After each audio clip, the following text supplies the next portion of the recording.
ನನ್ನ ಹೆಸರು ಹಂಸಶ್ರೀ. ನಾನು 10ನೇ ತರಗತಿಯಲ್ಲಿ ವ್ಯಾಸಂಗ ಮಾಡುತ್ತಿದ್ದೇನೆ, GHS ಗೊಡ್ರಳ್ಳಿ. ಇಂದು ನಾವು ಆಮ್ಲ ಮತ್ತು ಪ್ರತ್ಯಾಮ್ಲಗಳ ಲಕ್ಷಣವನ್ನು ಒಂದು ಚಟುವಟಿಕೆಯ ಮೂಲಕ ತಿಳಿದುಕೊಳ್ಳೋಣ. ಇದು ಹೈಡ್ರೋಕ್ಲೋರಿಕ್ ಆಮ್ಲ, ಇದು ಆಮ್ಲಕ್ಕೆ ಉದಾಹರಣೆ. ಇದು ಸೋಡಿಯಂ ಹೈಡ್ರಾಕ್ಸೈಡ್, ಪ್ರತ್ಯಾಮ್ಲಕ್ಕೆ ಉದಾಹರಣೆ. ಇವೆರಡನ್ನು ಒಂದು ವಾಚ್ ಗ್ಲಾಸ್ ಮೇಲೆ ತೆಗೆದುಕೊಂಡಿದ್ದೇನೆ. ಇದು ನೀಲಿ ಲಿಟ್ಮಸ್ ಕಾಗದವನ್ನು ಆಮ್ಲಕ್ಕೆ ಅದ್ದಿದಾಗ ಕೆಂಪು ಬಣ್ಣಕ್ಕೆ ತಿರುಗುತ್ತದೆ. ಇದು ಆಮ್ಲದ ಒಂದು ಲಕ್ಷಣ.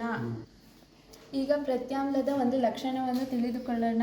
ಕೆಂಪು ಲಿಟ್ಮಸ್ ಕಾಗದವನ್ನು ಪ್ರತ್ಯಾಮ್ಲಕ್ಕೆ ಅದ್ದಿದಾಗ ನೀಲಿ ಬಣ್ಣಕ್ಕೆ ಬದಲಾಗುತ್ತದೆ. ಇದು ಪ್ರತ್ಯಾಮ್ಲಕ್ಕೆ ಉದಾಹರಣೆ. ಧನ್ಯವಾದಗಳು.